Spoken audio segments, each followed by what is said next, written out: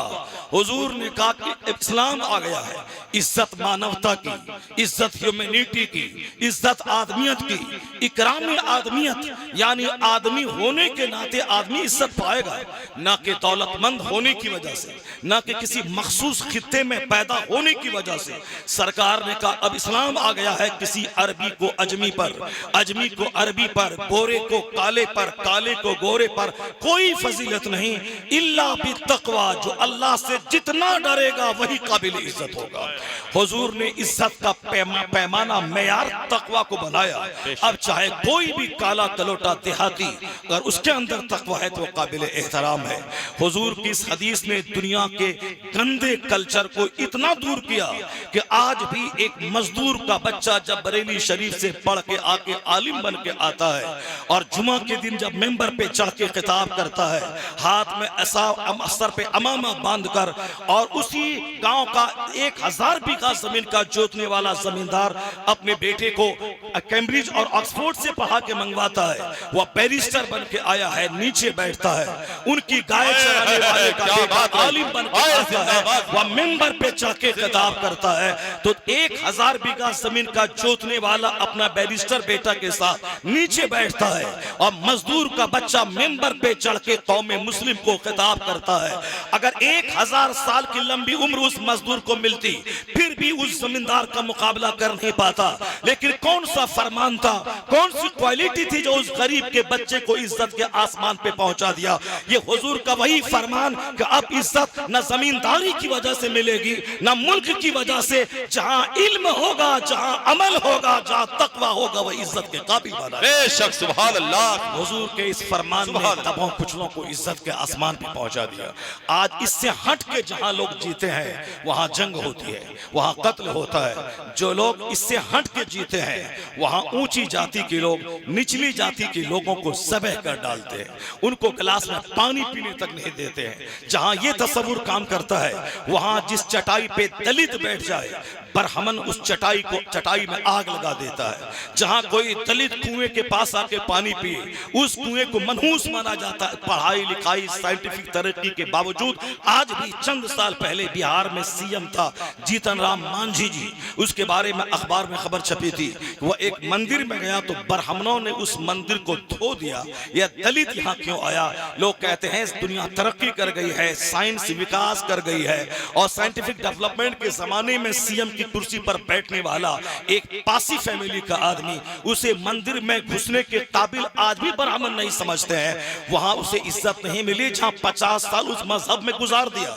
अब उसके दिल में नफरत का पैदा होना तय है। वो तो मजबूरी है, डर खौफ का माहौल है। वरना अगर आजादी मिल जाए तो लाखों लाख एक वक्त कलमा पढ़ के मोमिन बन जाएंगे। इसलिए कहा 50 साल तक रहा, उसे बैठने के लिए जगह नहीं मिली। जिस गिलास में पानी पिया उसे तोड़ दिया गया। जिस कुएं में दलित लोग जाए वहां ब्राह्मण उस कुएं का पानी पीना छोड़ दे। इस कदर छुआछूत का माहौल आज भी मौजूद है। लेकिन वही भंगी पाखाना ढोने वाला अगर वह जुमा के दिन जुमा की नमाज से 1 घंटा पहले कलमा पढ़ के मोमिन बन गया हो, नहा धो के मस्जिद में आ गया हो, तो अगली सफ में जहां सैयद और पठान बैठता है वही वह 1 घंटा पहले का वह भंगी बैठ जाता है। सैयद के बाजू में, पठान के बाजू में बैठता है, शेख के बाजू में। ये तो 50 साल उस मजहब में रहने के बावजूद एक दस्तरखान पे खाने नहीं दिया। अगर वह दलित पानी पिए तो उस गिलास को तोड़ दिया। लेकिन यह मजहब इस्लाम का दरवाजा है। अगर रमजान में इफ्तार से 1 घंटा पहले कोई दलित, कोई चमार, कोई भंगी कलमा पढ़ के मोमिन हो जाए और मस्जिद में दाखिल हो और वह इफ्तार के दस्तरखान सजा हो, वह कल का भंगी 1 घंटा पहले का भंगी कलमा पढ़ के मोमिन हुआ। अब वह शेख पठान के साथ एक दस्तरखान पे मिल के खा रहा है। 50 साल में इज्जत नहीं मिली, यहाँ 50 मिनट में इज्जत के आसमान पे पहुंचा दिया। इस कैफियत को देखकर जब दिल जिंदा होता है तो लाखों की तादाद में काफिर कलमा पढ़ के मोमिन बन जाता है। नारे तकबीर, नारे रिसालत, मसलके आला हजरत, मजहबे इस्लाम, अजमते इस्लाम, हजरत अल्लामा मुफ्ती शहरे आरज़ा खान साहब किबला। नर्वस होने की कोई जरूरत नहीं है। मजहब इस्लाम अपने दामन में क्वालिटी का वो तूफान रखता है कि जब भी जमीर जिंदा होगा सिवाय मजहब इस्लाम कबूल करने के कोई रास्ता ना होगा। अभी तो मीडिया की झंकार के साये में और फिर अंधभक्तों की गलत बयानी की वजह से आज मजहब इस्लाम के फॉलोवर ये समझते हैं कि मेरा मुस्तकबिल पता नहीं कैसा होगा, इस्लाम का आने वाला मुस्तकबिल कैसा है। जिस मजहब की इमारत सरकार दो जहां ने ऐसी मजबूती पे रखी है, चाहे साइंस विकास करते करते जिस चोटी पे पहुंच जाए वहां जाने के बाद अगर निगाहें फेर के देखा जाता है तो मुस्तफा ने जो बात 1400 साल पहले कही थी आज सबसे ज्यादा सटीक और मजबूत बात मोहम्मद अरबी की ही मानी जाती है। आज से 10-5 साल पहले मैं ट्रेन पर वजू करता था तो कहते थे don't waste water, water is life, पानी बर्बाद मत करें, जल ही जीवन है। मैं एयरपोर्ट पे वजू करता था, वजू करने में पानी ज्यादा खर्च हो जाता है। मैं हाथ धोता हूँ, कुल्ली करता हूँ, नाक में पानी डालता हूँ, चेहरा धोता हूँ, हाथ धोता हूँ, पाँव धोता हूँ, पानी तो खर्च होगा। तो पानी किसके लिए खर्च होगा? जिस रब ने पानी दिया है उस रब की इबादत के लिए मैं वजू कर रहा हूँ, उस रब की इबादत के लिए मैं गुस्ल कर रहा हूँ। लेकिन इनको लगता था कि पानी को नष्ट कर रहा है, पानी को वेस्ट कर रहा है। वो कहता था डोंट वेस्ट वाटर, पानी बर्बाद मत करें, जल ही जीवन है। मैं कहता था मैं रब की इबादत करने के लिए वजू कर रहा हूँ, नहीं मानता था। लेकिन अल्लाह ने एक छोटा सा कीड़ा भेजा, वह कोरोना का कीड़ा, जिसने दुनिया की बुनियाद हिला के रख दिया, साइंसदानों के गुरूर तोड़ के रख दिया।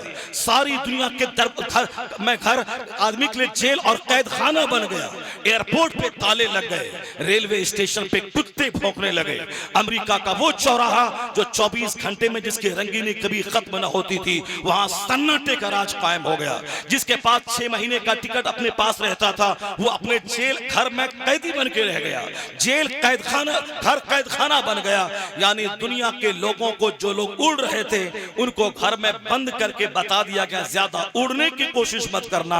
अल्लाह आजादी देता है और जब छीनता है तो तुम्हारे घर को तुम्हारे जेल बना देता है। अल्लाह ने उस कोरोना काल में आज 2.5 साल गुजर गए, न चाइना के वैज्ञानिक के दिमाग में उसकी दवाई आई है, न अमेरिका के साइंसदानों के दिमाग में उसकी दवाई आई है। वो वैक्सीन पानी का एक मजमुआ है, आदमी दिल को बहलाने के लिए लगा लिया और लगा लेगा। लेकिन मेडिसिन कहाँ है? बहुत कहते थे कि कल बीमारी आज दवाई, आज बीमारी कल दवाई। चाइना की साइंसदानी, वहां की टेक्नोलॉजी, अमेरिका की साइंसदानी, नासा के वैज्ञानिक का कमाल कहाँ गया? 2.5 साल गुजर गए, दवाई मेडिसिन कोरोना की नहीं आई। अब वही राग अलापा जाता है कि इससे बचने के लिए एहतियाती तदबीर कीजिए, यानी अपने हाथ को लगातार दिन में 10-20 बार धोते रहिए, मुंह को साफ करते रहिए, नाक को और मुंह को ढक के रखिए, सोशल डिस्टेंसिंग बना के रखिए। कोरोना से बचने के 3 उपाय हैं, यानी हाथ को धोते रहिए, नाक मुंह को ढांप के रखिए और फिर सोशल डिस्टेंसिंग बना के रखिए। हाथ धोने की वकालत आज अमेरिका का वैज्ञानिक करता है। सेहतमंद रहना है, कोरोना के कीड़े से बचना है तो हाथ धोते रहिए। चाइना, जापान का वैज्ञानिक भी वही कहता है, कोरोना से बचना है, कोरोना खत्म नहीं हुआ है, कहीं छुपा हुआ है, अभी कम हो गया है हमला, लेकिन है, इसलिए हमेशा हाथ को धोते रहिए, नाक मुंह ढांप के रखिए। हिंदुस्तान के वैज्ञानिक भी उनकी नकल में यही कहते हैं, लगातार हाथ को सैनिटाइज करते रहिए, धोते रहिए। कल मैं हाथ धोता था एयरपोर्ट पे तो कहता था जल बर्बाद मत कीजिए, और आज सारे वैज्ञानिक कहते हैं हाथ धोते रहिए, बीमारी से बचना है तो हाथ धोइए।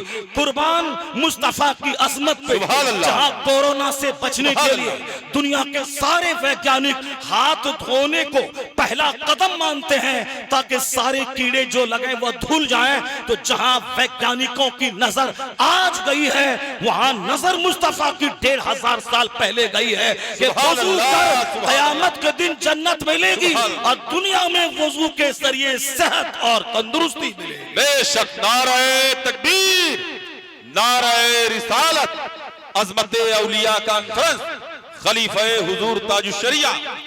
चाहे दुनिया तहकीक और जुस्तजू के जिस ऊंचे मेयार पे पहुंच जाए, सरकार की हदीस में वो कुछ कमालात मौजूद हैं कि ऐसा लगता है कि आज के तनाजुर में हुजूर ने मेरी जरूरत के तौर पर यह इरशाद फरमाया है। अभी ठंडी का मौसम गुजरा है, एक महीना पहले मार्च तक जो सर्दी रहती है, जनवरी फरवरी में कड़ाके की सर्दी रहती है।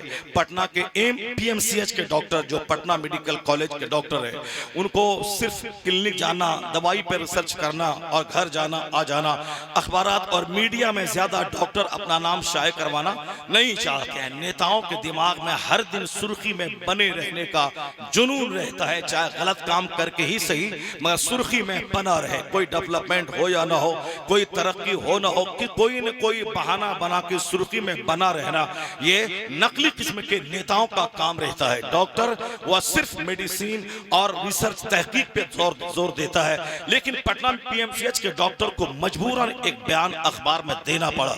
वो बयान यही था कि इस बार जाड़े के मौसम में एक खतरनाक बीमारी मेरे सामने आती रही, ब्रेन हेमरेज का खतरा बढ़ गया और फिर फालिज का हमला भी बढ़ा। मेरे पास कई केसेज इस तरह के इस बार और सालों के मुकाबले में ज्यादा आ गए हैं। मैंने जब गौर किया तो डॉक्टर कहते हैं, एमबीबीएस डॉक्टर जो पटना पीएमसीएच के बड़े डॉक्टर हैं, वो कहते हैं कि कोई बहुत बड़ा कारण नहीं था।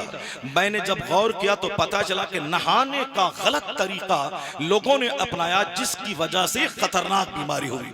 वो कहते हैं कि लोग आते हैं, कपड़ा खोलते हैं, शावर के नीचे अपना सर देते हैं और नहाना शुरू कर देते हैं। तो उन्होंने कहा इस वजह से ब्रेन हेमरेज का केस आया है, खून के जम जाने का, और फिर ब्रेन हेमरेज का खतरा सामने बढ़ गया है।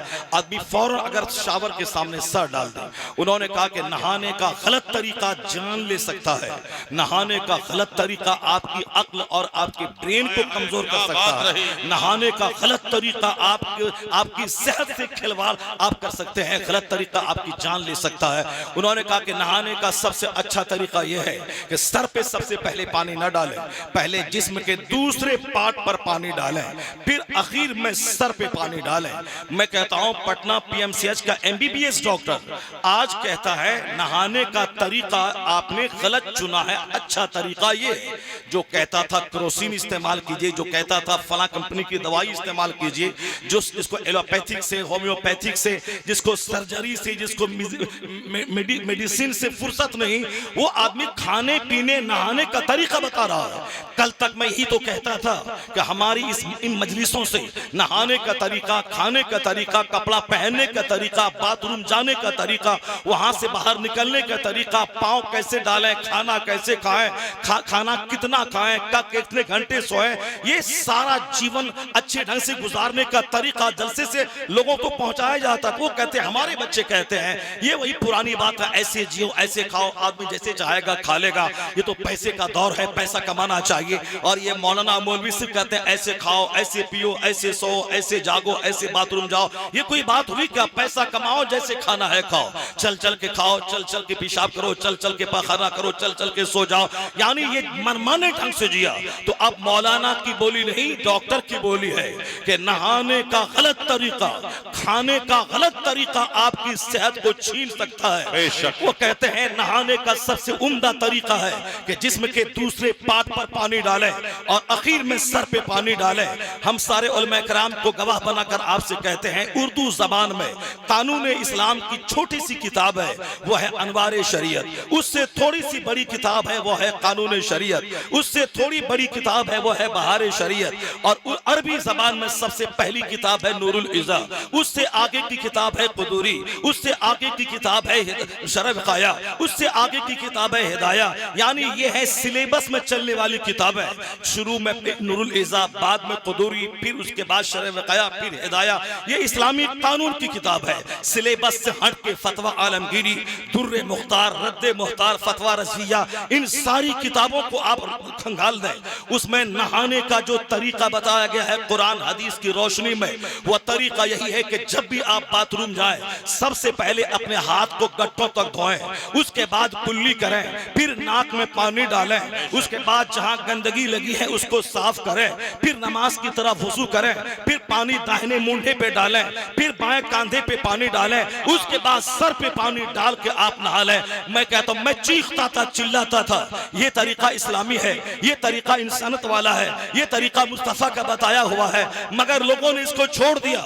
जब छोड़ा, जब सेहत खतरे में पड़ने लगी, जब तबाही का तमाशा लोगों ने देखा, आज एमबीबीएस डॉक्टर कहता है सेहतमंद रहना है तो तरीका नहाने का वही सबसे बेहतर है जो तरीका मुस्तफा ने सुभान अल्लाह, सुभान अल्लाह, जिंदाबाद। तबाही का तमाशा देखने के बाद लौटते हैं उसी मेथड पे जो मेथड हुजूर का अता किया हुआ है, लौटते हैं उसी तरीके पे जो तरीका हुजूर का अता किया हुआ है। आज हम जलसे कम कर दिए, हमारे जलसे में इंजीनियर, प्रोफेसर, डॉक्टर, साइंटिस्ट नहीं आते हैं, मगर हमसे चुरा के उन लोगों ने जलसे के फायदे ले लिया।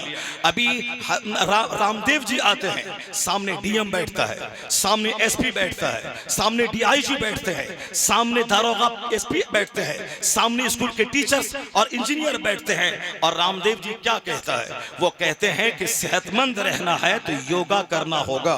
आपके पास पैसे बढ़ गए, आप खाते हैं सो जाते हैं, आपके पास पैसे बढ़ गए, गाड़ी आपके पास है, घर से निकले गाड़ी से उतरे बेड पे चले गए, इसलिए आप शुगर के मरीज हो रहे हैं, आप हार्ट के डिजीज के शिकार हो रहे हैं, आप ब्रेन हेमरेज के मरीज हो रहे हैं, आपका खून निकल रहा है, आपका दाना नहीं पच रहा है, एसिडिटी आपकी बढ़ रही है। रामदेव कहते हैं मैं वो तरीका बताता हूं जिस तरीके पे अमल करके आप सेहतमंद रह सकते हैं। आपके पास बहुत पैसे हैं, आप गाड़ी से चलते हैं, अच्छे मकान में रहते हैं, मोटे गद्दे पे सोते हैं, ठीक है, मगर योगा कीजिए, सुबह शाम थोड़ा सा टाइम निकाल के योगा कीजिए ताकि सेहतमंद रहेंगे।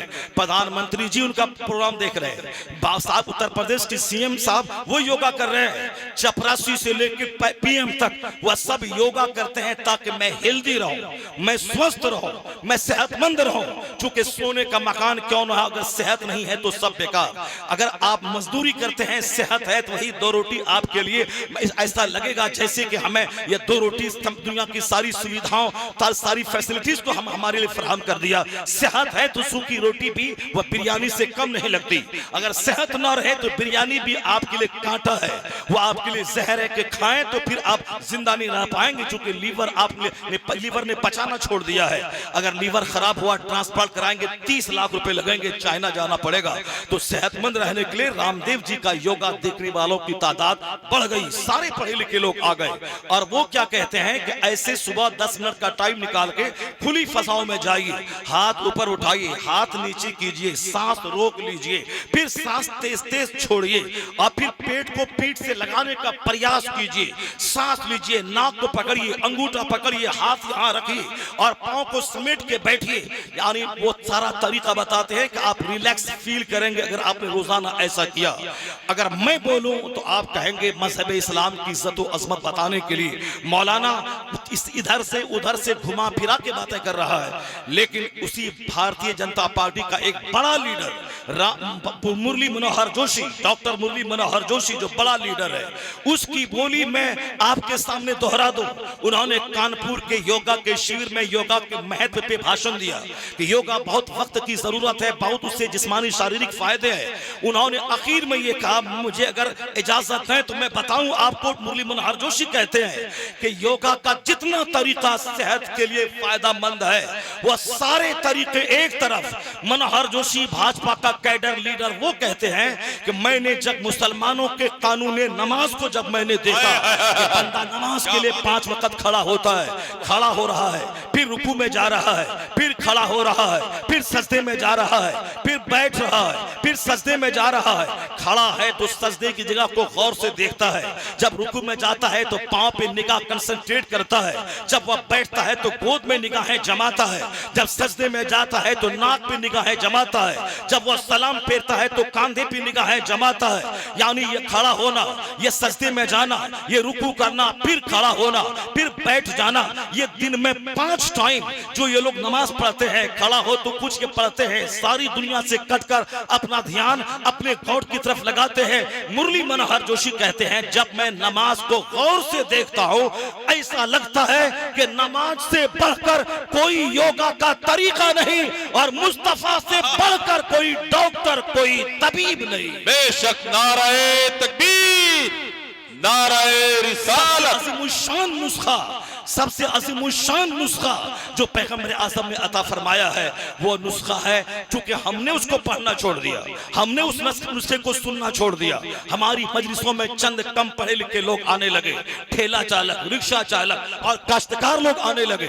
उनकी मजलिसों में उनको सेहत की फिक्र है, उनकी मजलिसों में वैज्ञानिक जाने लगे, उनकी मजलिसों में आईजी जाने लगे। जब आपने देखा कि उनकी मजलिसों में चर्चा आपका होता है, उनकी मजलिसों में जिक्र आपका होता है, उनकी मजलिसों में चर्चा आपके पैगंबर का होता है, पढ़े लिखे लोग तो मेरे मुस्तफा को पढ़ रहे हैं, मगर हमारे लोगों को ऐसा लगा कि गांधी को ज्यादा पढ़ना चाहिए, नेहरू को ज्यादा पढ़ना चाहिए, और साहब कन्फ्यूशियस को ज्यादा पढ़ना चाहिए, न्यूटन को ज्यादा पढ़ना चाहिए। जिस दिन आपको एहसास जगेगा कि इस रुए जमीन का सबसे बड़ा पैगंबर, वह सबसे बड़ा मौलिम, सबसे बड़ा रिफॉर्मर, सबसे बड़ा मुस्लिह, आखिरत और दुनिया की भलाई की सारी बात उन्होंने बयान की है, जिस दिन दिन दिल में ये बात बैठ गई तो फिजिक्स, केमिस्ट्री, बायोलॉजी बाद में पढ़ेंगे, मुस्तफा की हदीस पहले पढ़ेंगे। आपने फास की महफिल की अहमियत को छोड़ दिया। सरकार दो जहां इस्लाम के तरीके को इस दौर में जब पूरी दुनिया में महसूस किया जा रहा है कि हर तरफ बेदारी आ रही है, उसी से बौखला के चंद शरीर किस्म के लोगों ने इस्लाम के खिलाफ एक हंगामा बर्पा कर दिया। ये मजहब दकियानूसी सिखाता है, ये मजहब ओल्ड तौर तरीका सिखाता है, ये मजहब ट्रेडिशन पे चलना सिखाता है, मॉडर्नाइजेशन की मुखालफत ये मजहब कर रहा है। यानी 24 घंटे मीडिया पे अखबारात में इस्लाम के खिलाफ हंगामा आराई करके वह जानता है कि आने वाले बढ़ते कदम को रोकने के लिए हंगामा जरूरी है, चीख पुकार जरूरी है, मगर चीखने पुकारने से कुछ नहीं होगा। इस्लाम सच्चाइयों के मजमुए का नाम है, इस्लाम अच्छाइयों के खजाने का नाम है। एक बहुत बड़े एस्ट्रोलॉजिस्ट डॉक्टर लेविल पाविल ने कहा था, the Quran word to word is the resource of energy. Quran हर्फ बहर्फ ये ताकत हासिल करने का माध्यम है जो रीडर और लिसनर दोनों को बराबर ये खजाना मुंतकिल करता रहता है। इसलिए इस्लाम ने कहा साल में एक बार हालत नमाज में कुरान खत्म कर, एक खत्म कुरान करेगा और साल भर इसके रूहानी फैजान से मालामाल होता रहेगा, क्योंकि स्पिरिचुअल ताकत देता है कुरान। हर्फ बहर्फ ताकत हासिल करने का खजाना है, हासिल करने का एक बहुत बड़ा माध्यम है। चूंकि मैंने कुरान पढ़ना छोड़ दिया, हमने हदीस पढ़ना छोड़ दिया, नतीजे में आज अखबार पढ़ रहे हैं, गैरों की बातें पढ़ रहे हैं और गैर मेरी बातें पढ़ रहा है। उनके यहाँ से 72 घंटे तक डुगडुगी बजाना था, उनके यहाँ 70 घंटे तक झाल बजाना था, उनके यहाँ 70 घंटे तक ढोल बजाना था। आज उनके यहाँ उपदेश आ गया, नसीहत आ गई, कैसे खाएं, कैसे जिएं, कैसे समाज में रहें, कैसे बाल बच्चों की तरबियत करें, कैसे समाज में खुशगवार जिंदगी गुजारें। आज वह लोग शांति की बातें करने लगे, अमन और सुकून की बातें करने लगे जो झाल बजाता था। और हमारे बच्चे झाल की बात करने लगे, हमारे बच्चे ढोल की बात करने लगे, हमारे बच्चे नाच की बात करने लगे, हमारे बच्चे साहब हारमोनियम और तबले पर कव्वाली सुनने की बात करने लगे। जो 70 घंटे तक ढाल बजाता था, आज वह उपदेश सुन रहा है कि मैं कैसे जीऊं और मैं कैसे जिंदा रहूं।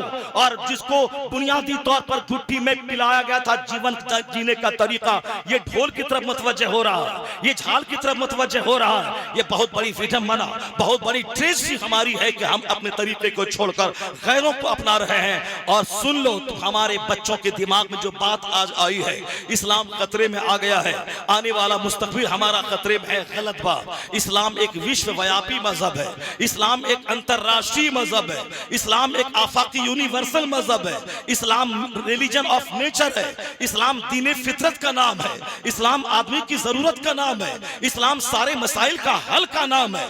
जिस दिन दुनिया प्रॉब्लम से घिरेगी और मसाइल का हल कहीं नहीं मिलेगा, दुनिया वापस मजहब इस्लाम के प्लेटफॉर्म पे आएगी, क्योंकि इस्लाम बुनियाद से बहस करता है। इस्लाम लड़ाई झगड़े मारपीट की बात नहीं करता, इस्लाम दंगे को मिटाने की बात करता है, इस्लाम शांति की बात करता है, इस्लाम पीसफुल एनवायरनमेंट की बात करता है।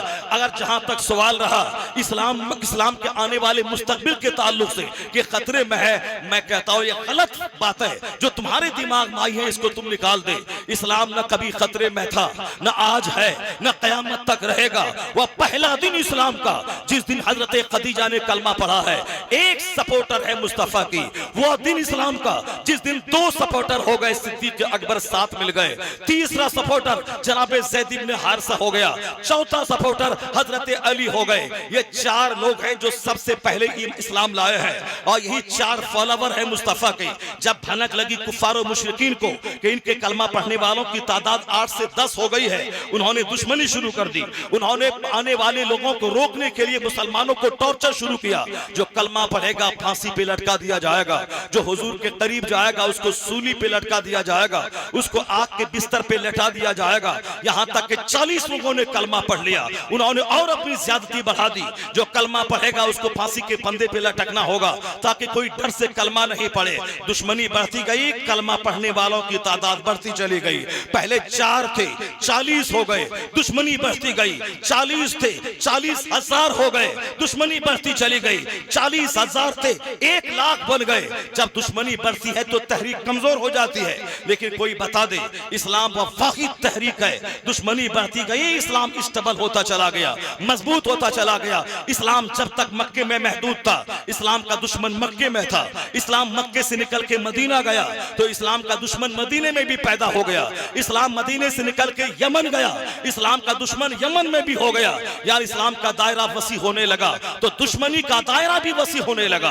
पहले कुरैश मक्का के ये दुश्मन थे, अब मदीने के कुछ लोग दुश्मन हो गए, यहूदो नसारा दुश्मन हो गए, मुनाफिक अलग से दुश्मन हो गए। मगर उसके बावजूद कोई बता तो दे, दुश्मनी के बावजूद इस्लाम कमजोर हुआ हो, 40,000 से घट के 20,000 पे आ गया हो, 20,000 मुसलमान थे घट के 10,000 हो गया हो, 1 लाख मुसलमान थे दुश्मनी बड़ी घट के 50,000 हो गया हो।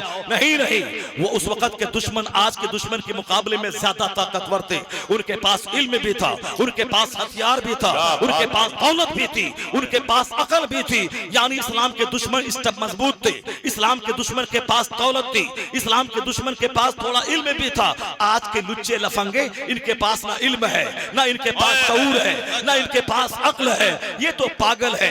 वह जानता है कि मैं गाली बोलूंगा इस्लाम के पैगंबर को, अपने ग्रुप का मैं हीरो बन जाऊंगा, मुझे लोग रुपए पे तौल देंगे। इसीलिए वह जानता है कि मैं गाली बक के ही तरक्की कर सकता हूं। अमन की बात करूं तो कोई घास नहीं डालेगा, मैं जंग की बात करूं तो लोग मुझे हीरो बना लेंगे। अगर मैं बोलूं कि नमाज पढ़ना अच्छा काम है, मुसलमानों में जब नमाज बढ़ेगी तो ये नॉर्मल हो जाएंगे, कोई घास नहीं डालेगा। लेकिन जब वह जानता है कि मैं बोलूंगा, मैं लाउड स्पीकर छीन लूंगा, मैं अजान बंद कर दूंगा, उसके लोग उसको हीरो बना देंगे, सोने पे तौल देंगे, सिक्के पे तौल देंगे। तो सस्ती शोहरत हासिल करने के लिए उनका पढ़ा लिखा भी अक्ल से पैदल हो जाता है और वह भी गंदी बातें बोलना शुरू कर देता है। इसलिए उन लोगों ने सिर्फ दुनिया के चंद सिक्के कमाने के लिए उन्होंने इस्लाम दुश्मनी का बीड़ा उठाया है। वरना वह जानता है कि इस्लाम तो उसी दिन मजबूत हो चुका था जिस दिन मैदान बद्र में 313 को फतेह मुबीन हासिल हुई थी। उसी दिन स्टेबल हो चुका था। तो मैं कहना चाहता हूं, हमारे बच्चे जो आज नर्वस हो रहे हैं आने वाले मुस्तकबिल के ताल्लुक से, हमने किसी कमजोर मजहब का दामन नहीं थामा है। हमारा मजहब सबसे मजबूत मजहब है। तारीख 1400 साल की बोल रही है। दुश्मनी बढ़ती गई, इस्लाम फैलता चला गया, मुखालफत बढ़ती गई, मुसलमानों की तादाद में इजाफा होता चला गया।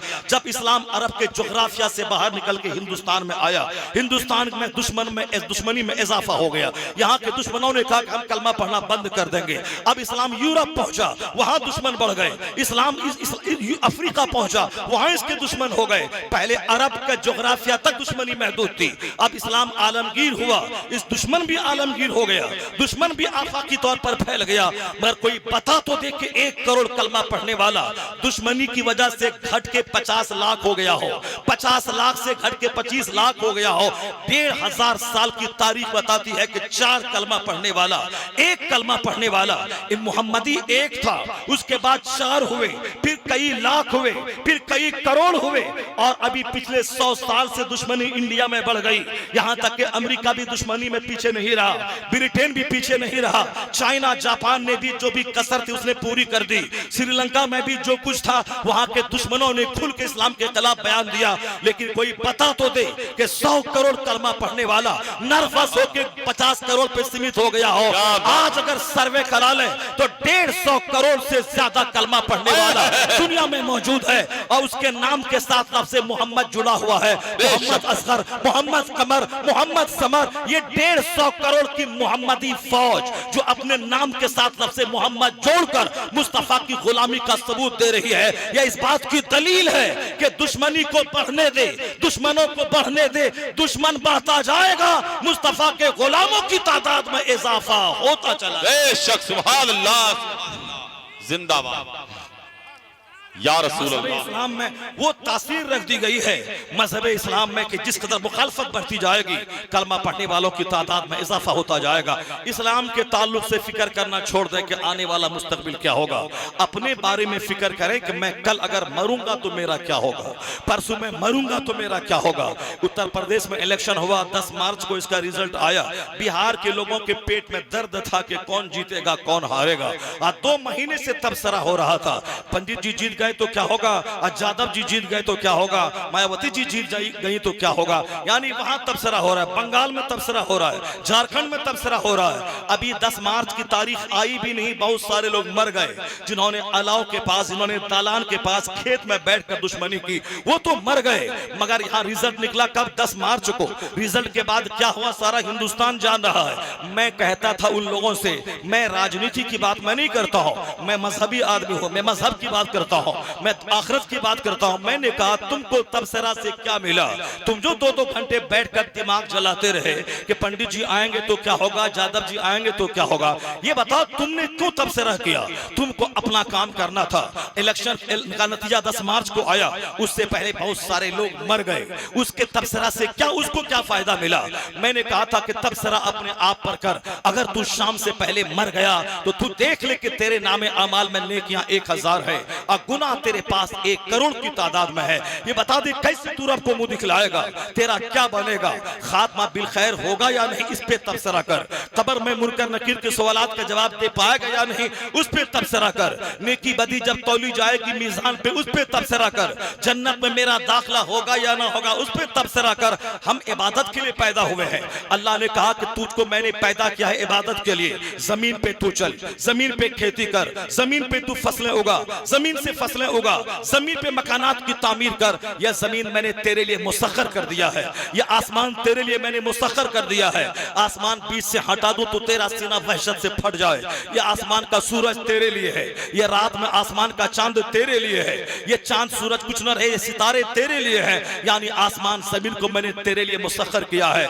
मैंने तुम्हारी जिंदगी के लिए मैंने दूध दिया है माँ के थनों में, मैंने तुम्हारे लिए माँ की छाती में तेरे दूध मैंने दिया। जब 2 साल के बाद वह दूध तेरे लिए हराम हो जाए, मैंने गाय और भैंस के थनों का दूध तुझको दिया है, बकरी का दूध तुझको दिया है। खूब दूध पी, खूब गोश्त खा, खूब जमीन से निकली फसलों का इस्तेमाल कर, और फ्रूट्स भी तू खा, वेजिटेबल्स भी तू खा, सीजनल फ्रूट्स भी खा और ड्राई फ्रूट भी खा। यानी ये सब तेरे लिए अल्लाह खाने से पाक है, फरिश्ते खाने से पाक है। ये हजरत इंसान के लिए सारी नेमतें मौजूद हैं और तेरा काम सिर्फ इतना है, पिस्ता बादाम तुम खाओ, काजू किशमिश तुम खाओ, अंगूर सेब बादाम तुम खाओ, ये सब्जियां तुम खाओ, प्याज लहसुन अदरक का इस्तेमाल तुम कर, दूध और परिंदों का गोश्त तुम खाओ, और तेरा काम सिर्फ है सारी नेमतों से फायदा उठाना और अपनी पेशानी का सजदा मुझे करना।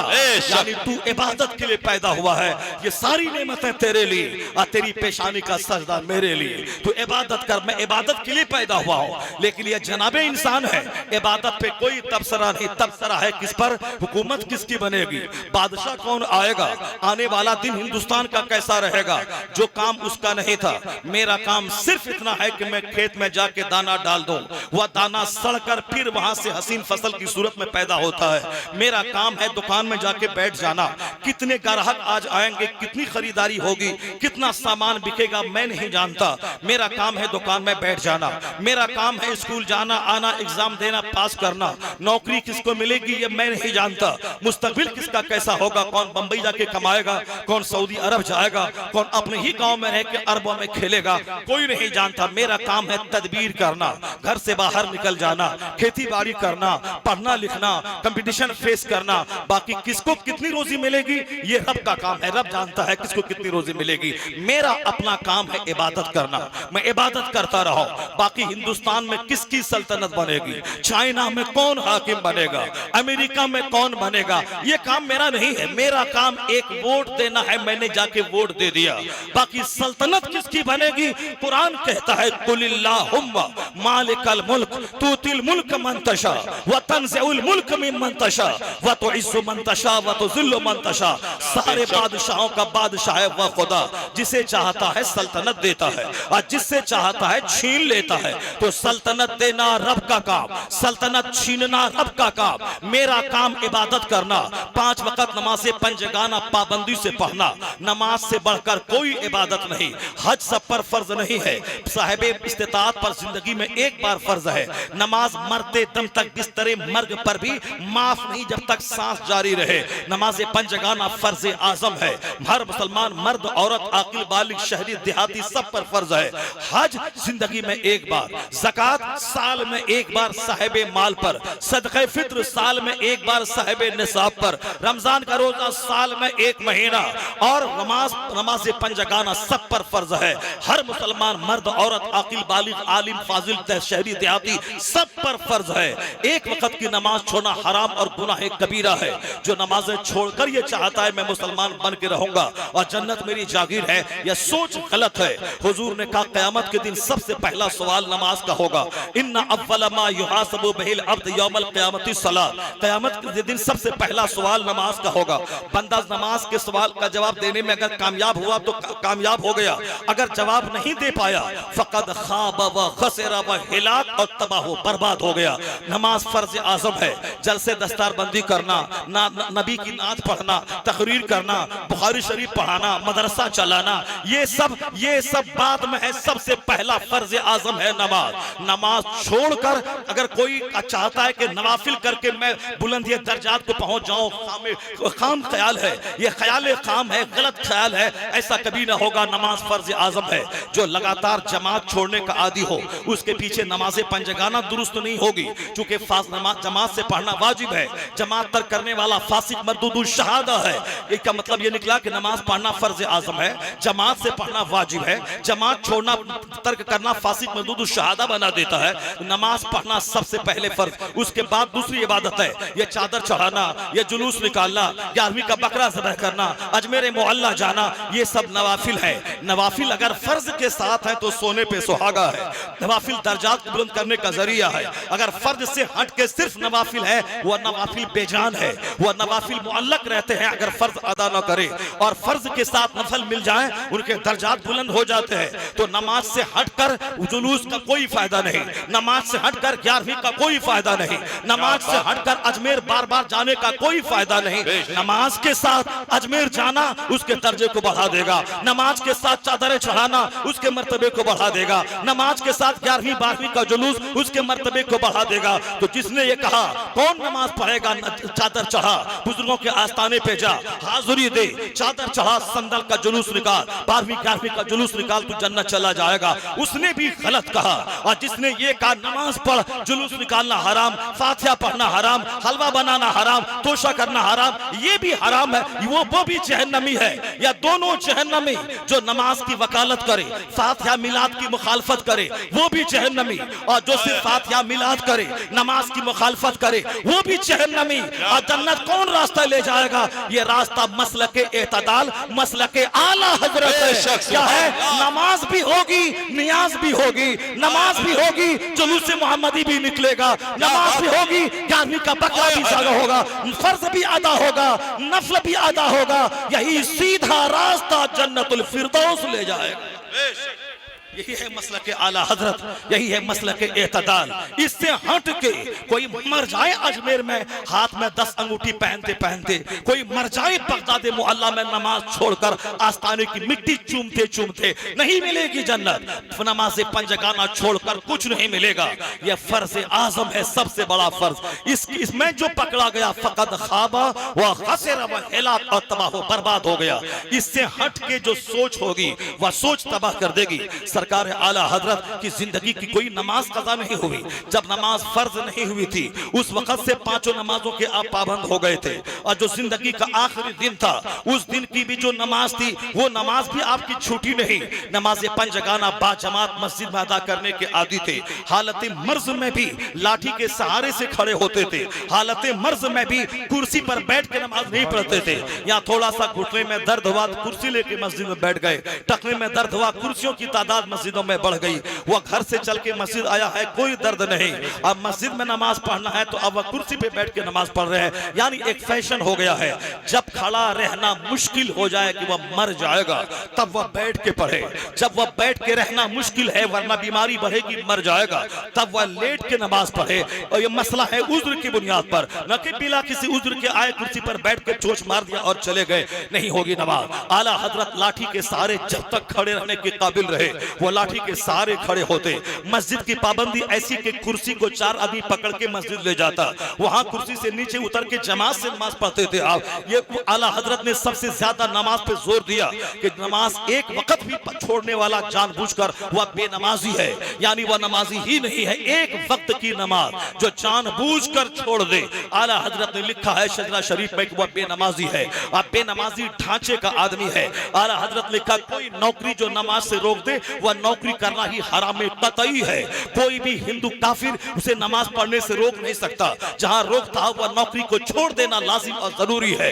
अगर वह अल्लाह के लिए नौकरी छोड़ेगा, अल्लाह उससे बेहतर मुलाजमत उसको अता फरमा देगा।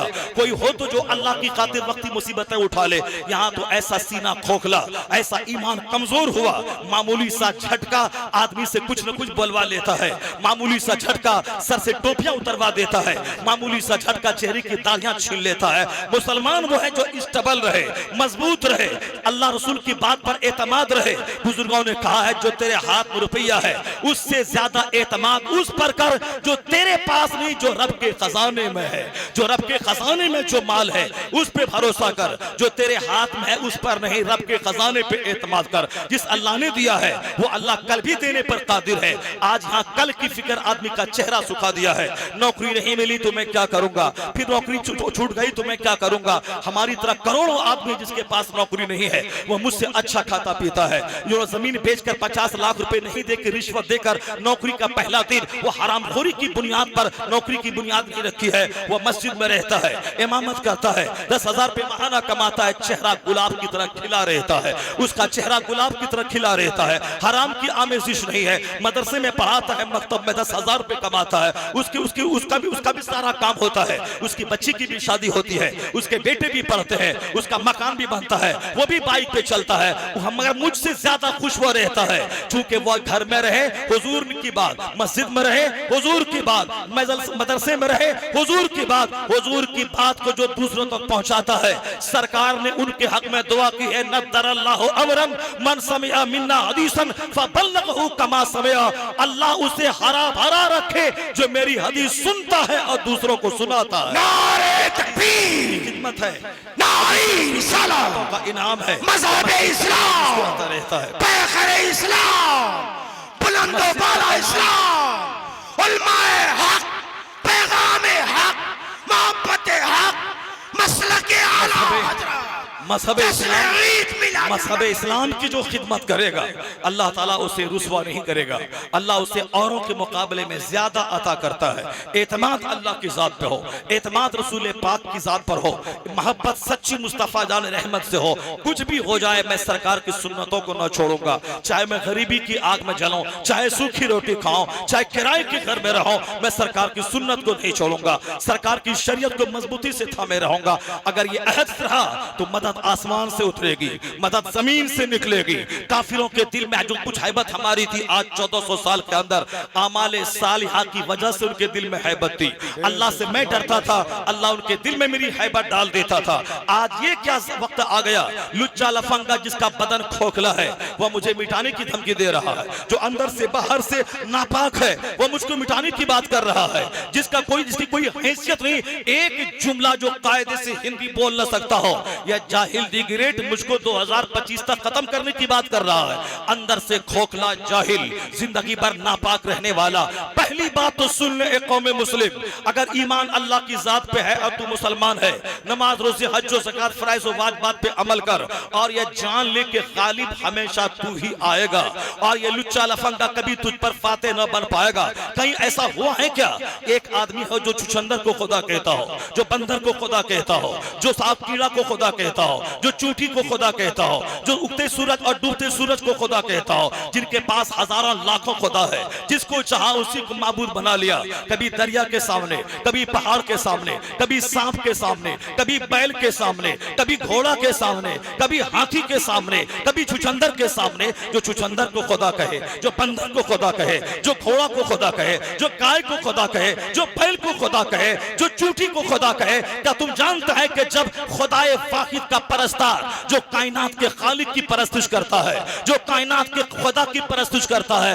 एक खुदा है जिसने सूरज और आसमान बनाए, जिसने जमीन और आसमान बनाए, जिसने सूरज और चांद की पैदाइश की, जिसने मुझे पैदा किया, सारी कायनात को पैदा किया, वो खुदाए वहदहू ला शरीक है। एक खुदा का परस्तार, अब बंदर का पुजारी, चुचंदर का पुजारी, सांप का पुजारी, इन दोनों में अगर मुकाबला हो, क्या तुम्हें लगता है कि बंदर उसकी मदद करेगा, चुचंदर उसकी मदद करेगा, कुत्ता उसकी मदद करेगा, बैल उसकी मदद करेगा, छिपकली उसकी मदद करेगी? नहीं नहीं, इन जलील जानवरों की पूजा करने वाला जब खुदाए वाहिद के परस्तार से टकराएगा, मुझे उम्मीद है इस मखलूक का पुजारी जलील होगा और खुदाए वाहिद का पुजारी फातेह होगा।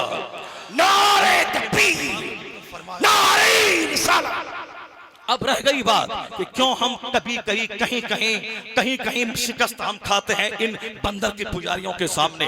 तो मैं कहता हूं 1400 साल की तारीख बताती है। चूंकि मैं कुरान पढ़ता नहीं हूं, इसलिए हमारा प्रॉब्लम से गहराता जा रहा है। कुरान कहता है तिलकल अय्याम नुदाविलुहा बैनन नास, ये वो दिन है जो हम लोगों के दरमियान फेरते रहते हैं। यह दुनिया है, दुनिया में दौलतमंद होना, गरीब होना, यह दुनिया का हिस्सा है। कभी मालदार मुसलमान होगा, कभी मालदार काफिर होगा। यह दुनिया में दुनियावी तरक्की उसको भी मिल सकती है। यह दुनिया है, कभी मैं जंग में जीतूंगा, कभी वो जंग में जीतेगा। यह दुनियावी जंग, यह दुनिया का हिस्सा है। यह घोड़ा है, यह जानवर है, यह कार है। यह कार कभी मेरी आगे जाएगी, कभी उसकी आगे जाएगी। आकाए दो जहां अलैहिस्सलाम जिस घोड़े पे सवार थे, वह घोड़ा एक बार एक सहाबी के घोड़े से पीछे हो गया, एक दूसरे सहाबी का घोड़ा आगे हो गया। वो तीसरे सहाबी ने कहा, अरे सरकार के घोड़े से आगे तेरा घोड़ा हो गया, यानी उसको डांटने लगा, तुम आगे क्यों बढ़ाया अपने जानवर को? हुजूर ने कहा कि मत बोलो ऐसा, यह घोड़ा दुनिया है। दुनिया में जो आज आगे है कल पीछे होगा, जो कल पीछे है आज आगे होगा, यानी ये दुनिया है। दुनिया में आगे होना, पीछे होना, ये दुनिया के हालात हैं। कभी वो आगे, कभी ये पीछे, कभी ये पीछे, कभी वो आगे। तो जंग में फतह और शिकस्त ये हमारी हक्कानियत की दलील नहीं है। मैदान बद्र में 313 मुजाहिद गए थे, सिर्फ 8 घोड़े थे हमारे पास, सिर्फ 70 ऊंट थे हमारे पास, सिर्फ 10 तलवारें थी मेरे पास। उनके पास 1200 लोग, 1200 घोड़े, 1200 ऊंट, उनके पास राशन, उनके पास शराब, उनके पास हथियार, 1200 तलवारें, 1200 ढाल, 1200 नेज़े, 1200 कमान तीर। उनके सारे फौजी मशाक थे जिन्होंने जंग लड़ने की ट्रेनिंग ली थी। वह मशाक लोग थे, यानी ट्रेंड फौजी मुकाबले में थे। इधर मदीना की खेती बाड़ी करने वाले अंसार जिनको लड़ने की मश्क नहीं थी, ये हुजूर के साथ 313 थे, ये खेती बाड़ी करने वाले। और चंद ही मुहाजिर थे जो मक्का से आए थे, वो सरकार के साथ थे। 313 लोग, 8 या 10 तलवार है, 8 घोड़े हैं और 70 ऊंट है। और लड़ रहे किससे? दुनिया की सबसे ताकतवर फौज से। 1200 का एक जबरदस्त लश्कर है, जिनके पास राशन सब कुछ मौजूद है, जिनके पास मक्के से लगातार कमक यानी फौजी मदद आती रहेगी। बड़े बड़े शोरमा मौजूद है, उतबा शैबा वहां है, अबू जहल जैसा सरदार वहां मौजूद है, यानी सारे कबीलों के चौधरी मौजूद थे। यहाँ हिम्मत थी, यहाँ हौसला था, यहाँ शहादत का जज्बा था। वहां क्या था? जान बचाने का जज्बा था कि मुसलमानों को 1 मिनट में मसल देंगे। हम 1200 हैं या 313 है, इनके पास ना घोड़े हैं, ना ऊंट है, ना तलवार है, मैं इनको मसल दूंगा 1 घंटे के अंदर, सबको लूट करके मैं चला जाऊंगा। घमंड था, खूब ताकत का घमंड, खूब हथियार का घमंड, खूब बड़े बड़े शोरमाओं का गुरूर था। और यहाँ निहत्ते मुसलमानों के पास एक ऊंट पे 3-3 सहाबा सवार थे। यहाँ तक कि हुजूर के हिस्से में जो जानवर शरीक था, उसमें भी सरकार ने मौला अली को शरीक कर लिया, एक दूसरे सहाबी को शरीक कर लिया। सहाबा ऊपर बैठे रहते, हुजूर ऊंट की नकील थाम कर पैदल चल रहे होते। मौला अली कहते कि या रसूलल्लाह, हम गुलाम किस दिन के लिए हैं, हम लोग ऊंट की लगाम थाम के आगे चलेंगे, आप बैठे रहे। सरकार कहते मुझसे ज्यादा ताकत तेरे पास नहीं है, और मुझसे ज्यादा नेकी का शौक भी तुझको नहीं है, मुझको नेकी भी चाहिए, और अल्लाह ने मुझको ताकत भी दी है। तुम बैठे रहो, अगली मंजिल पे फिर तुम्हारी बारी आएगी, तुम नीचे आना, मैं बैठूंगा। शान से रूए जमीन का बादशाह, अल्लाह का महबूब, इसी तरह मदीना से चल के मक्का आए 165 किलोमीटर दूर। कभी ऊंट पर बैठकर, कभी नकील थाम कर पैदल चलते हुए गुलाम को बैठाकर अदल व इंसाफ का मुजाहरा करते सरकार मैदान बद्र पहुंचे हैं। अब पहले आपने तमाम कील कांटे दुरुस्त कर दिए, हथियार इतना ही है, मुजाहिद इतने ही है। अगर ये झंडा, अगर ये शहीद हो गए, झंडा फिर किसके हाथ में जाएगा? अगर वो शहीद हो गए तो अलमबरदार इस्लामी फौज कौन होगा? मैसरा पे हमला हुआ तो जवाब कैसे देना है?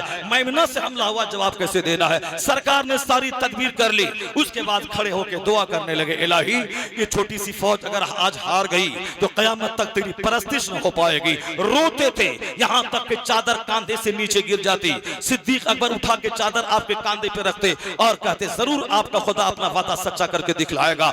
इधर 313 है, निहत्थे हैं, तलवार भी नहीं है, घोड़ा भी नहीं है, मगर एक इनके पास जज्बा है, ईमान की पुख्तगी है, सरकार का इश्क है और जान देने का जज्बा है। यानी शहादत पालो, शहीद हो जाओ। मक्का के काफिर जान बचाने आए थे, मुसलमानों को मारकर वापस आ जाओ, मुसलमानों को खत्म करके वापस आ जाओ। और ये मदीना के मुजाहिद जान देने आए थे, शहादत पाने आए थे कि जान देकर इस्लाम बचाओ, गर्दन कटा के इस्लाम बचाओ। यहाँ जज्बा था, यहाँ इस्तिकामत थी, यहाँ शहादत का जुनून था और वहाँ जान बचाने का जुनून था।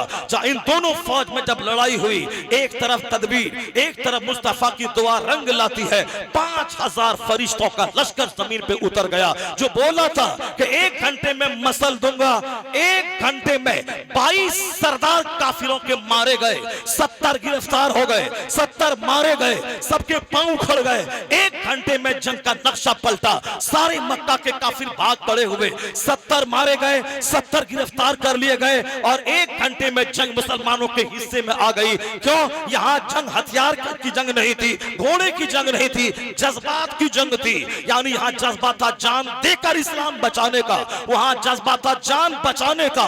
जहां इन दोनों में जंग होगी तो जो जान बचाने की ठानेगा वो मारा जाएगा और जो शहादत का जज्बा लेके जाएगा अल्लाह उसके हिस्से में फतेह को भी लिख देता। नारे तकबीर, बचाने नहीं, नारे हम जान देकर इस्लाम बचाने, हम जान देकर इस्लाम बचाने आए हैं। जाहिर सी बात है कि जब भी कभी हक के नाम पे जंग होगी तो फतह तो मुसलमानों के हिस्से में ही आएगी। हाँ, वक्ती तौर पर चूंकि दुनिया है, दुनिया में आज हम मालदार हैं, कल वो मालदार हो जाएंगे, हम ताकतवर हैं, कल वो ताकतवर हो जाएंगे। दुनिया दुनियावी मुकाबले में आगे पीछे हो सकता है, लेकिन जहां तक सदाकत की बात है, सच्चाई की बात है, सच्चाई हमेशा गालिब रहती है, सदाकत हमेशा गालिब रहती है। बात मैंने छेड़ दी थी वहां से वासु नसीहत के फायदे पर। मैं एक बात और बताऊं आपको, जब बात छिड़ गई है तो सुन लिया जाए इसको। अल्लाह हमारा इम्तिहान लेता है, अल्लाह अपने महबूब बंदों का इम्तिहान लेता है। अल्लाह जिसने जिसके हिस्से में जन्नत लिख दिया है उसका एग्जाम लेता है। दुनिया का 100 साल 1 सेकंड है, सब्र कर लेना।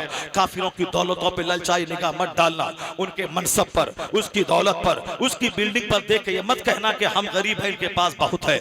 अल्लाह ने समझाते हुए कहा, लौला अन यकून अन्नास उम्मतन वाहिदा लजअलना लिमन यकफुर बिर्रहमान लिबुयूतिहिम सुकुफम मिन फिद्दा व मारिज अलैहा यज़हरू।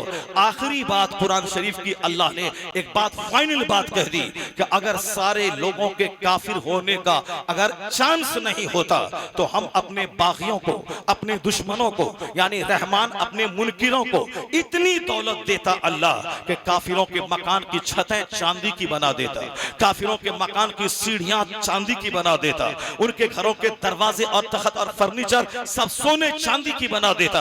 अगर नहीं समझे तो बार बार इसको समझिए। अल्लाह ये कहता है, तुम उनकी दौलतों पे क्या निगाहें टिकाता है, उनकी कार, उनके बंगले को देख के क्या नर्वस होता है कि मैं गरीब हूं, ये अरबों में खेलता है। अल्लाह ने कहा कि अगर सबके काफिर होने का चांस नहीं होता तो इतनी दौलत उन काफिरों को हम दे देते, उनके मकान की छतें चांदी की बना देते, उनके मकान की सीढ़ियां चांदी की बना देते, उनके मकान के फर्नीचर सोने के बना देते। वाले बुयूतिहिम अब्वाबन व सुररन अलैहा यत्तकून व ज़ुखरुफा। कुरान शरीफ में एक सूरत का नाम सूरह ज़ुखरुफ है। ज़ुखरुफ का माना होता है डेकोरेशंस, यानी सजावट, और एक दूसरा माना होता है गोल्ड, यानी सोना चांदी। अल्लाह फरमाता है कि अगर इस सारे लोगों के काफिर होने का चांस नहीं होता, जैसे कोई एक आदमी सूद खाया, सूद खा करके करके अरबपति बन गया, तो दूसरा आदमी के दिमाग में भी वसवसा पैदा होता है, चलो जो होगा देखा जाएगा मरने के बाद। यहाँ उसने सूद खा के अरबों की दौलत जमा कर ली है, मुझे भी सूद खाना है और दौलत जमा करनी है। अगर सूदखोर को देखकर सारे लोग सूदखोर नहीं हो जाते तो उसको इतनी दौलतें अल्लाह दे देता, उनके मकान की छतें सोने चांदी की बना देता। अगर ऐसा कर देता तो मुमकिन है कि सारे लोग काफिर हो जाते, उनकी चांदी की छतें, चांदी की सीढ़ियां, सोने चांदी के फर्नीचर को देखकर सारे लोग काफिर हो जाते। अल्लाह फरमाता है अगर मैं सोने का मकान काफिरों को दे भी देता, उनकी छत चांदी की बना भी देता, उनके पास सोने चांदी का घर दे भी देता, तो कितने दिन तक उससे वह फायदा उठाएगा, कितने दिन तक सोने चांदी के मकान में रहेगा। अल्लाह कहता है अगर मैं ऐसा कर भी देता तो चंद दिन वह दुनिया में रहेगा, यानी 1 से लेकर 100 साल के भीतर मरना तो है, 100 साल 1 सेकंड है, तो 1 सेकंड अल्लाह चाहता है कि काफिरों को दौलत दे दे, सल्तनत दे दे, हुकूमत दे दे, खूब नेमत दे दे, खूब अच्छा खाए पिए, मोटा ताजा पतन हो जाए, और क़यामत के दिन कहा जाएगा अज़हबतुम तय्यबातकुम फी हयातिकुम दुनिया, तुमने दुनिया की जिंदगी में मस्तियां कर ली, सारा ऐश तुमने दुनिया में कर लिया, अब आओ चखो अजाब का मजा, चखो आग का मजा, चखो दर्द का मजा। यानी दुनिया में बदन मुझसे मैंने मोटा कर दिया ताकि वहां की आग में जलने के लिए, खूब तपने के लिए मैं इसको तैयार कर दूं। इसीलिए मुसलमानों के मुकाबले में यह जलील सी दुनिया, जलीलों को अल्लाह ने ज्यादा दिया है। और हुजूर कहते हैं दुनिया जीफतुन व तालिबुहा किला, यह दुनिया मुर्दार है, उसका चाहने वाला कुत्ता है। यानी जो दुनिया आखिरत छोड़ के दुनिया तलब करे, नमाज छोड़ के पैसा कमाने वाला, उसकी मिसाल मुर्दार पर रीझने वाले कुत्ते की है। रोजा छोड़ के मकान दुकान गाड़ी की फिक्र करने वाला, उसकी मिसाल मुर्दार पे रीझने वाला कुत्ता है। हुजूर कहते हैं दुनिया जीफतुन व तालिबुहा किला, ये दुनिया मुर्दार है, उसका चाहने वाला कुत्ता है। एक मुर्दार पे कुत्ता ही रीझता है। जब से मुसलमानों के दिल में आखिरत की बात खत्म हो गई तो काफिरों का मुकाबला करने के लिए मकान दुकान गाड़ी की मुकाबला शुरू कर दिया, तब से अल्लाह ने इनकी हैबत जो काफिर के दिल में थी उस हैबत को निकाल दिया। ये जलील हो गया, ये रुस्वा हो गया। और जिस दिन मक्का के मुजाहिदीन की तरह एक खजूर चोस कर 10-10 दिन तक रहता था, घर में महीनों दिन का फाका है, 2-2 महीने तक चूल्हे में आग नहीं सुलगती थी, उन फकीरों ने, उन खाना पदोशों ने, उन खजूर चूसने वालों ने कहां से ताकत पाई थी? उन्होंने कैसर को हिला डाला, किसरा को मार डाला, दुनिया की आधी सल्तनत पे कब्जा कर लिया। देखते ही देखते हिंदुस्तान पे काबिज हो गए, चाइना जापान मुसलमानों के ज़ेरे नगी आ गए, 50 से ज्यादा ममालिक के मुसलमानों का कब्जा हो गया। 1500 साल में जिन कुफार मुशरिकीन ने 50,000 साल में जो काम नहीं किया, वो काम मुस्तफा के गुलामों ने 1500 साल में करके दिखलाया। आज अमेरिका में जब जुमा का दिन आता है, मुसलमान दाढ़ी टोपी के साथ इस्लामिक सेंटर मस्जिदों में जाते हैं, लगता है कि अमेरिका यहूदियों का नहीं मुस्तफा के गुलामों का मुल्क है। चाइना जापान में जहां के बुद्धिस्ट रहते हैं, जहां सेकुलर लोग रहते हैं, जुमा के दिन जब सर पे टोपी पहनकर मुसलमान मस्जिदों को जाता है, लगता है कि चाइना बुद्धिस्टों का नहीं मुस्तफा के गुलामों का मुल्क है। हिंदुस्तान को ही ले ले, 150 करोड़ की आबादी में ये 40 करोड़ कमोबेश कलमा पढ़ने वाले मुसलमान आज हमारे जलसे जिंदा है, हमारा मदरसा जिंदा है, मेरी खानका जिंदा है। जब जुमा के दिन अजान होती है, लगता है कि इस्लामिस्तान है ये। जब जुमा के दिन नमाजी मस्जिद को जाते हैं, लगता है कि सारा हिंदुस्तान इस्लामिस्तान में तब्दील हो चुका है। ये हमारा वतन अजीज, हमें जलसा की आजादी है, अजान की आजादी है। वह चंद लुच्चे लफंगे जानवरों को छोड़कर जनरली हिंदुस्तान का 90% गैर मुस्लिम वो अजान की ताईद में है, वो लाउड स्पीकर की ताईद में है। मेरी मस्जिद के सामने गोपाल नाम का एक शख्स था, उस शख्स ने कहा अजान होती है तो मेरी आंख खुल जाती है, मैं अपनी दुकान खोलने आता हूँ, पहली बस पकड़ के मैं बड़ा शहर जाता हूँ, सामान खरीद के आता हूँ, 5 मिनट ताखीर होती है तो वो मौजिन से बोलता है, मौजिन साहब आपने 5 मिनट ताखीर से अजान क्यों दी है? अजान से बड़ा फायदा होता है, अजान से आंख खुल जाती है। सबसे पहले मैं काम करता हूँ, ये लुच्चे लफंगे जो 2-4 है इसको हटा दे, बाकी मेजॉरिटी उनकी ये हमारी अजान को पसंद करती है, ये हमारी नमाज को पसंद करती है, ये लाउड स्पीकर की सदाओं को पसंद करती है। इन लुच्चों लफंगों को देखकर नर्वस मत हो जाए, और ये हमारी सजा, हमको सजा मिल रही है। अजान होती है मस्जिद में माइक से, 999 लोग सोए रहते हैं, एक जुम्मन है जो बेचारा 25 साल से नमाज पढ़ने मस्जिद में आता है, वही जुम्मन रमजान में भी, वही जुम्मन आम दिनों में भी नमाज पढ़ता है। वह 5 जुम्मन आ गए, बाकी 995 लोग रात के 2-2 बजे तक सिनेमा देखें, टीवी देखें, व्हाट्सएप चलाएं, और सुबह सवेरे जब सारा कुत्ता सोता है उसके साथ मिलकर मेरे नौजवान भी सो जाए। रात भर कुत्ता भौंकता है, और जब फरिश्तों के आने का टाइम हुआ ये सारे कुत्ते सो जाते हैं, कहीं नदी के किनारे, कभी नाली के किनारे, कहीं सड़क पे सो जाते हैं। और और रात भर मुर्ग खामोश रहता है, लेकिन जब फरिश्तों की आमद का वक्त हुआ यह मुर्ग बांग देने लगता है, यह मुर्ग की आवाज बुलंद होने लगती है। फरिश्तों को देखकर मुर्ग बांग देता है, फरिश्तों को देखकर कुत्ते सो जाते हैं। जब सुबह का वक्त आता है तो फिर फरिश्तों की आमद का वक्त, रोजी की आमद का वक्त, रहमतों के नुज़ूल का टाइम, तो हमारे नौजवानों को ईशा के फौरन बाद सोना चाहिए और फरिश्तों के आने के टाइम में जाकर मस्जिद की तरफ जाना चाहिए, वरना मेरी मिसाल मुर्ग की तरह नहीं, मेरी मिसाल उन कुत्तों की तरह हो जाएगी जो रात भर भूखता है और फजर के टाइम में सो जाता है और उस पर नहुसत तारी होती है, सारा दिन उसका चेहरा बिगड़ा रहता है, अफसुर्दा और मुरझाया हुआ रहता है। आसान होती है मुझको जगाने के लिए ताकि चलो रब की इबादत करें। जब मैं नहीं उठूंगा तो काफिरों को तो माइक खत्म करने का हौसला मिलेगा ही, वो तो माइक छीनना चाहेगा ही। जब वो माइक के खिलाफ बोले, अखबार में बयान मत देना, चीखना मत चिल्लाना, बल्कि कहना ये मेरे जुर्म की सजा है। आसान होती है मैं मस्जिद नहीं जाता हूँ, इसीलिए काफिरों का हौसला बुलंद हुआ है। फौरन सच्ची तौबा करके उठे और बोले तुमने लाउड स्पीकर छीनने की कोशिश की है, अजान बंद करने का प्लान बना लिया है, अब हमने भी तौबा करके अजान पे लब्बैक कहते हुए नमाज पढ़ने का अहद कर लिया है, हमने भी मस्जिद आबाद करने का अहद कर लिया है। जिस दिन तुमने अहद किया अल्लाह काफिरों के दिल में हैबत डालेगा, फिर वो लारिस छीनने की बात छोड़ेगा, अल्लाह तौफीक देगा, वो भी नमाज पंजगाना का आदी हो जाएगा। बकवास नहीं, अखबार में बयान नहीं, अल्लाह है। अल्लाह से हट के तेरी हैसियत बस एक ग्रुप की है, एक गिरोह की है, और जो गिरोह की फिक्र कमजोर हो वो हमेशा शिकस्त खाता है। मेरी ताकत और कामयाबी का सारा राज अल्लाह की मदद है। अल्लाह को नाराज करके मैं कुछ नहीं कर सकता।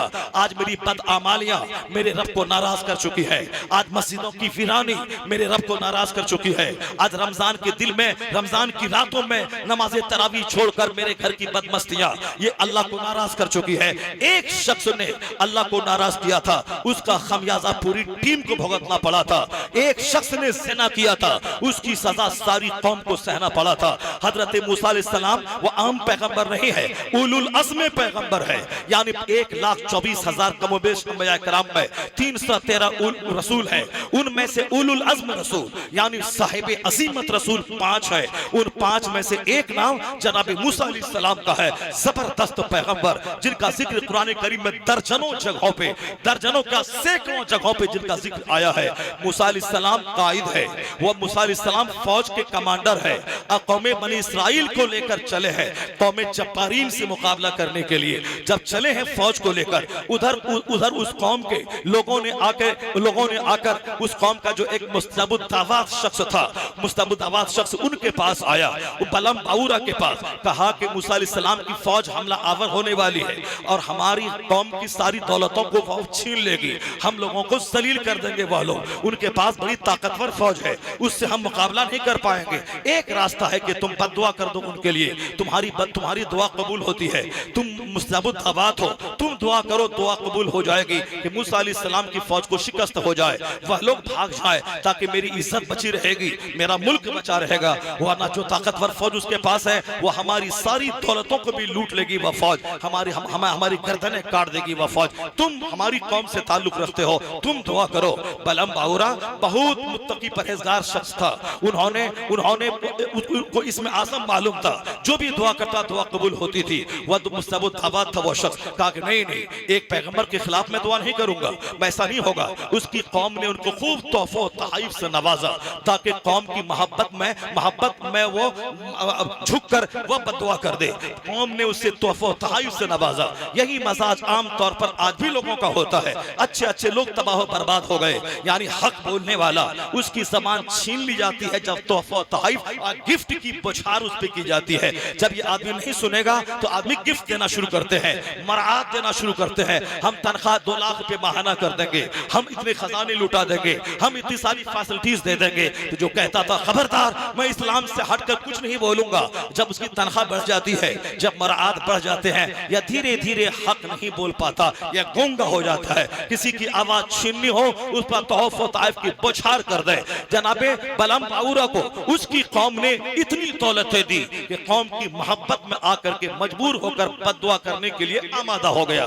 बलम बाउरा पहाड़ पे चढ़ा, जिस घोड़े पे सवार था वह घोड़ा बार बार पलट जाता और फिर वो पलटना ही था कि तुम मत जाओ, ऐसा काम मत करो, लेकिन वह मार मार करके उस सवारी को पहाड़ पे ले गया। पहाड़ पे चढ़ के हाथ उठा के दुआ करनी शुरू की। किनके खिलाफ? अल्लाह के पैगंबर के खिलाफ। किसके खिलाफ? उसके पैगंबर के फॉलोवर के खिलाफ। लेकिन जो जबान से वो कहता था कौम मूसा, उसकी जबान पे उनकी कौम का नाम आ जाता था। यानी वो हजार मूसा अलैहिस्सलाम का नाम लेता मगर उसकी जबान पे उनकी कौम के लोगों का नाम आ जाता। उसकी कौम के लोगों ने कहा ये तू क्या कह रहा है? कहा मैं क्या करूं, मेरी जबान मेरे कंट्रोल से बाहर है, मैं नहीं बोल पा रहा हूं। जबान वो बदुआ कर ही रहा था, इसी दौरान अल्लाह का अजाब नाजिल हुआ। बलम बाउरा की जबान लटक गई, यहां तक कि कुत्ते की तरह जबान लटक गई, जिसकी मिसाल कुरान में आया है फक्सुसिल क़ससा, यानी इनकी कहानी लोगों से बयान करो कि बलम बाउरा कैसा था। लालच ने उसे तबाह बर्बाद किया, उसने पैगंबर के खिलाफ जबान खोली, उसकी जबान कुत्ते की तरह लटक गई। वो तो बोला अब मैं तबाह बर्बाद हो गया। अलबत्ता अगर तुम ये चाहते हो कि तुमको शिकस्त ना मिले और उनकी फौज को शिकस्त मिले, एक रास्ता बच गया है। अब तो मैं बददुआ करने से गया, मेरी दुनिया मेरी आखिरत तबाह हो गई, अब तो मैं लूट गया। लेकिन तुम अगर चाहते हो कि मेरी मुझको शिकस्त ना हो, मुझको फतह मिले और मूसा अलैहिस्सलाम की कौम को शिकस्त मिल जाए, एक रास्ता है। वो रास्ता यही है कि तुम अपनी बेटियों को पहना उठाकर सजा धजा कर उसको मूसा अलैहिस्सलाम की फौज में भेज दो। चुनांचे बलम बाउरा के मशवरे पर अमल किया। उसकी कौम के लोगों ने अपनी खूबसूरत बेटियों को सजा संवार कर मूसा अलैहिस्सलाम की फौज में दाखिल कर दिया। जब उसकी बेटी सज धज कर उस कौम में चली गई तो एक उस कौम का रईस था, मूसा अलैहिस्सलाम के फॉलोवर यानी बनी इस्राइल का एक मालदार शख्स, एक लड़की के हुस्न को देखकर फरेफ्ता हो गया। उसे बर्दाश्त नहीं हुआ, उसे गोद में उठाया, मूसा अलैहिस्सलाम के पास गया और कहा यह लड़की मेरे लिए हलाल है या हराम? जनाब मूसा अलैहिस्सलाम ने कहा यह लड़की तेरे लिए हराम है, बगैर निकाह के दुरुस्त नहीं, इसे फौरी अपने से जुदा कर दे, अल्लाह के अज़ाब को दावत मत दे। मगर उसके ऊपर में जुनून छा चुका था, शहवत का जुनून छा चुका था, उससे बर्दाश्त नहीं हुआ। मूसा अलैहिस्सलाम की बात को मानने से इनकार किया। उस लड़की को लेकर अपने हुजरे में गया, यानी अपने खेमे में गया, उनके साथ ज़िनाकारी शुरू कर दी। एक शख्स ने, यहाँ फौज है लगभग 4 लाख की फौज, एक बड़ी फौज मूसा अलैहिस्सलाम के साथ है, और फिर एक शख्स ने ज़िना किया, शहवत गालिब आ गई, कंट्रोल नहीं हो सका और बलम बाउरा का ट्रिक कामयाब हो गया। उन्होंने खूबसूरत बेटियों को छोड़ने के लिए कहा और कहा एक भी आदमी ज़िना कर लेगा तो फिर उसकी कौम को शिकस्त तय है। चुनांचे उस सरदार ने ज़िना किया। 1 घंटे के अंदर अंदर ताउन का मर्ज, प्लेग का मर्ज पूरी कौम बनी इस्राइल को उसकी चपेट में आ गया। 1 घंटे के अंदर 70 बनी इस्राइल के 70,000 लोग मारे चले गए। 1 घंटे के अंदर 70,000 लोग उस ताउन के मर्ज में गिरफ्तार होकर मर गए। 70,000 लोग, एक आदमी ने ज़िना किया था, 70,000 लोग 1 घंटे के अंदर मारे गए और सारी फौज शिकस्त खा गई। जनाबे मूसा अलैहिस्सलाम कमांडर थे, मूसा अलैहिस्सलाम कायद थे, मगर फॉलोवर ने आपकी खिलाफ वर्जी की, नतीजे में 70,000 मारे गए और शिकस्त हासिल हुई। मूसा अलैहिस्सलाम नाराज होकर मैदान जंग से वापस चले गए। एक आदमी ने ज़िना किया था, उसे शिकस्त हुई, जबकि उसका पैगंबर मौजूद है और पैगंबर कायद है। तुम्हारा तो कोई कायद नहीं है, कोई किसी को कायद मानने को तैयार नहीं है। मौलाना आगे बढ़े तो हमारे मौलाना भाई मेरी टांग खींचने को तैयार है। क्या तुमने देख के इसको लीडर बना लिया? कोई शेख उठे तो पठान टांग खींचने को तैयार है, कोई पठान उठे इलेक्शन में तो कोई सैयद साहब उसकी टांग खींचने को तैयार है, कोई सैयद साहब उठाए तो कोई जुलाहा, कोई नदाफ, कोई साफी, कोई धोबी उसकी टांग खींचने को तैयार है। यहाँ कोई अंसारी उठे, मंसूरी उसके खिलाफ है, मलिक उठता है एमएलए में, कोई अंसारी वोट नहीं देता, कोई अंसारी उठता है, कोई मलिक उसको वोट नहीं देता। जात बरादरी के बंधन में जो ब्राह्मण, राजपूत और दलित गिरफ्तार था, उससे ज्यादा खतरनाक तौर पे तुम गिरफ्तार